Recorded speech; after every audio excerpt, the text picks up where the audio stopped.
Hello, everyone. This is Shahal Khan, and I'll be giving today's keynote speech at the Future Fest conference in Lahore. I'm sorry that I couldn't be there in person, but I'm coming to you from Washington, D.C., and I'm very, very excited about my keynote. Because I couldn't be there and the topic is a little bit technical, I have some slideshow presentation that I'm going to present and talk to as we go forward. The topic of my keynote is climate change and how to create an innovation hub of the future in Pakistan that will help water, energy, food innovation, and accelerating a transition to a circular economy. And so let's start with the first slide of that show. And the most important thing here is the philosophy and the ethos. It's a very uncertain and a fast-changing world. Water, energy, innovation fuels are very important to create economies that are circular and that are able to actually benefit a society rather than taking away from a society. The old society is based on linear economics. These are essentially economics that take out of a society and don't give back. So we call it a competition paradigm. Today, we are looking to create one which is circular, and it is about collaboration. We're also changing from a centrally planned, a government or an entity planned or a corporate planned entity that will essentially create an economy to a decentralized where many people can come together. And that is very important to create a circular economy of water, energy, and food. The next slide. So a little bit about us, Burkhan World, essentially it's a company I started many years ago in order to reinvest capital into projects that will help societies evolve and economies go from this competitive economy to a collaborative economy. And go to the next slide. So for Pakistan, the mission is that I'd like to focus this keynote is Pakistan after its catastrophic floods, have already a deeply impacted, fragile economic state. The question really is, can Pakistan utilize its population, agri-economy to build a new system, that will allow new investments, large-scale investments to come in through FDI, use its natural assets in agriculture, forestry, water to rebuild an economy, structure and modernize its infrastructure and create an economy so that a disaster of this scale doesn't happen again and put the country into more of an economic chaos.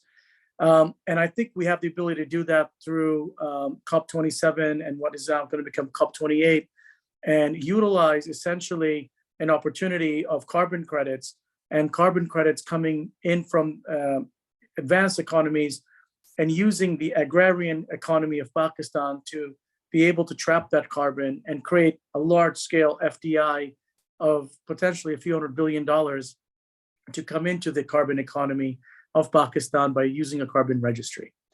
We can go to the next slide. So the global vision, and two of the companies that I work with closely, Nexus and Decarbonize, that helped put the slideshow together for me.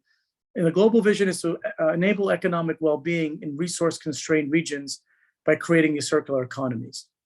Go to the next slide. The vision for Pakistan is to position Pakistan as a regional hub of water, energy, food, and the circular economy through innovation, using its population, providing ways of education, and creating a hub where this can flourish. Go to the next one. So the linear problem, which is a key problem that we have in Pakistan, is that it's based on an old system that was created hundreds of years ago, which just takes natural resources. They could be depletion of resources in terms of minerals or a fossil fuel wealth, highly pollutive ecosystems that are not designed to be efficient in terms of sustainability. And of course, due to the lack of agriculture in one place and food security, as well as water security, energy security, you have a divide between people. And this is not only regional in Pakistan, it's a global issue. And that's what the linear economy doesn't address. Go to the next one. Just to give you an example about how a linear economy works today, we could see that billions of meters of water is used for agriculture today. In comparison, if we're able to change that to a circular economy, look in the future by 2050, the amount to produce a new energy source using water like hydrogen, how small it is. It's two different things, but they're the same. We've got to be able to use technology in order to reduce our use of natural resources in an efficient way. So look how small, for example, to produce billions of liters of hydrogen fuel that can power Pakistan will take compared to what is being used in agriculture and literally wasted today. We go to the next one.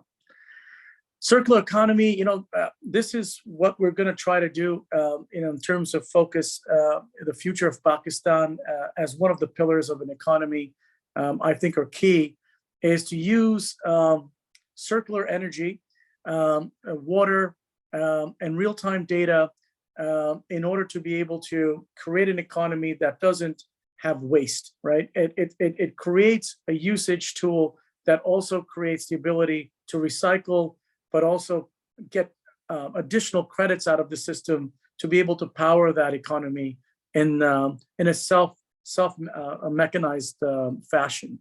So this is where the circular economy, as you see on the right, is very different from the linear energy economy in this instance, where, for example, in this example of the slide, we're using now renewable fuels or renewable aspects of energy or carbon entrapment connected to old fossil fuels to create this system of recirculation. We can go to the next one.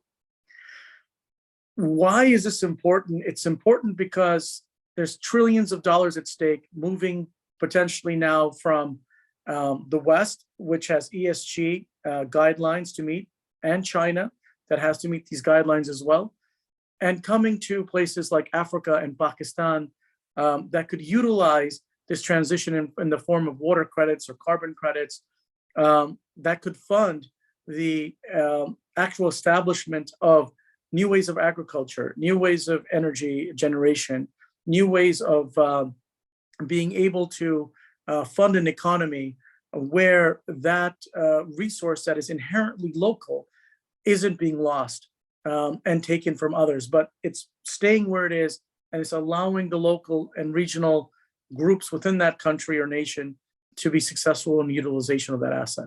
We can go to the next one. An example of this in this slide is carbon credits, which can become a very useful tool to fund large-scale infrastructure projects in Pakistan like dams. We could go to the next slide. This is a very interesting slide because it shows that Pakistan actually could be a leapfrog innovator of this by creating this hub, because it has an inherent wealth in terms of its water resources as well as its agricultural resources. And it can essentially be an innovator and create an example in the region for that. We can go to the next slide. The actual size of the market is massive. It could be just in agriculture, about $100 billion a year in terms of carbon credits. $100 billion in 10 years in carbon credits that potentially Pakistan can generate. So that's a big boost of the economy. We can go to the next slide. This slide really just shows that, there's $50 trillion by 2025, 2050, about $50 trillion that are going to be invested in these economies. So these economies have to be able to absorb that capital that is looking, for that investment, and a hub architecture is the absolute best architecture that Pakistan could start implementing right away. We can go to the next slide. Pakistan can start off. There's a mechanism of doing this in terms of total readiness. So we can implement that very easily in Pakistan with stakeholders in order to make it ready. Next slide. So the idea is a Pakistan Climate Innovation Hub, and this innovation hub would be the center of all of this. Now the last few slides are just examples So the first example is how to do this is digitizing everything and creating sources of data that will help fuel transparent management and also funding of all of these attributes. Second example is literally using the land assets and using new design tactics and monitoring tactics that are available through blockchain, AI, satellite monitoring, to be able to send proper information in terms of growth areas for agriculture. This is an example of that. And that agriculture can help the water get sustained locally, but also create carbon credits in the ground. The third example. Now, this is an example of a hub being created in the Middle East, in Abu Dhabi, which Pakistan can easily connect to and provide places like Abu Dhabi with the carbon credits they need to offset their uses of fossil fuel. So we can go to the last slide now, I believe. So I'd like to thank all of you, for this, giving me the time to explain what I think could be an amazing future of Pakistan, utilizing the natural resources we have in an efficient and sustainable way to fund the economy in a transparent manner, in a manner that is enabling a lot of stakeholders to come in from the private sector, from the educational sector, from the government sector, and all work together with foreign counterparties through FDI and create a new economy that will help also the much needed investments in infrastructure and an FDI in the country. Thank you very much. And I would look forward to being there in person next time. Thank you.